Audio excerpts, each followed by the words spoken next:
आखिर क्यों डोरेमोन को चाइना, बांग्लादेश और पाकिस्तान जैसे कई सारे देशों में बैन कर दिया गया? और ये समुद्र के अंदर फंसा स्ट्रक्चर क्या है जिसके बारे में ये दावा किया जा रहा है कि ये 450 साल पुराना है? और अगर ये इतना ही पुराना है तो क्यों नहीं इसे समुद्र से बाहर निकाल लिया गया? और क्या ये असल में वही डोरेमोन है जो फ्यूचर से आया है? और अगर ऐसा है तो ये यहाँ क्या कर रहा है? क्या इसका कनेक्शन डोरेमोन की उस मूवी से है जिसमें इसी तरह डोरेमोन समुद्र में डूब जाता है और नोबिता उसे बचाने आता है? और अगर ऐसा नहीं है तो क्या है इन सारी बातों का सच?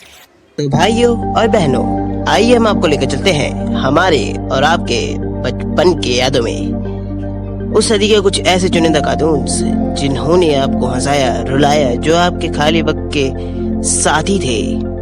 मिलना चाहेंगे उनसे।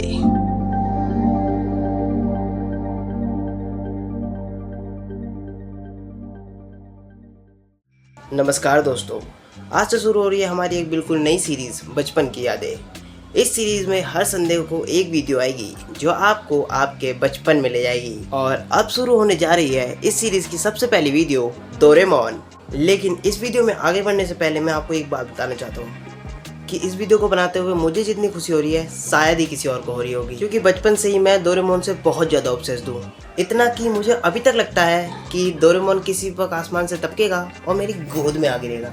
लेकिन जैसा कि आप सब लोग जानते हो, ऐसा होता नहीं है। साला ये दुख का खत्म नहीं होता बे। तो चलो, बहुत होगी बकवास की बातें। अब टॉपिक से न भटकते हुए सीधा वीडियो में चलते हैं। वो साल था 1969।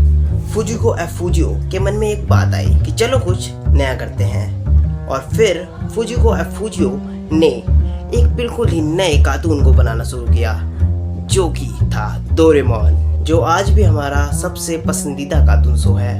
और इसके बाद डोरेमोन को 1973 में as a 2D animation release किया गया हंगामा चैनल पर।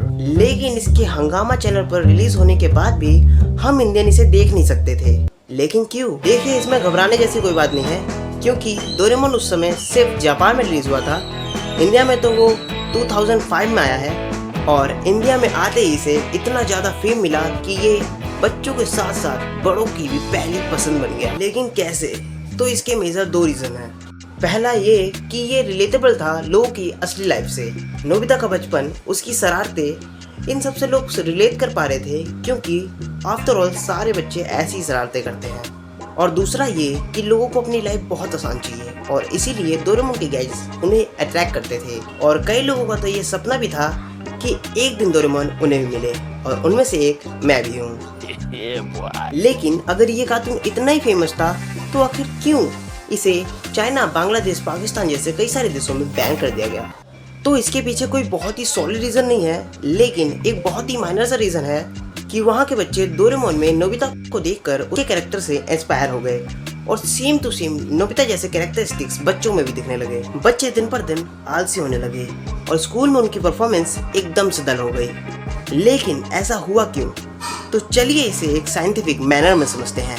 तो इसके पीछे का मेन रीजन है हमारी बॉडी में पाए जाने वाला एक हार्मोन, टेम्परामेंट। और ये अकेला ही नहीं है, क्योंकि हमारे शरीर में टेम्परामेंट 16 टाइप्स के होते हैं जो हमारे इमोशन, लव और डिजायर को कंट्रोल करते हैं। और क्योंकि बच्चों का दिमाग इतना मैच्योर नहीं होता है कि वो अपने डिजायर पर कंट्रोल कर सके, इसीलिए वो अपने फेवरेट कार्टून कैरेक्टर जैसा बनना चाहते हैं। तो इसीलिए इसमें गलती बच्चों की नहीं, नोबिता की है।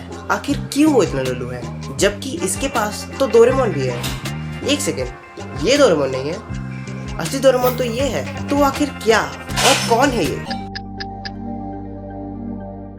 तो साल था 2022। एक जापानी अकाउंट से ट्विटर में एक पोस्ट की जाती है जिसमें डोरेमोन की तरह दिखने वाला एक स्टैचू समुद्र के अंदर एक बहुत ही बुरी कंडीशन में दिखता है।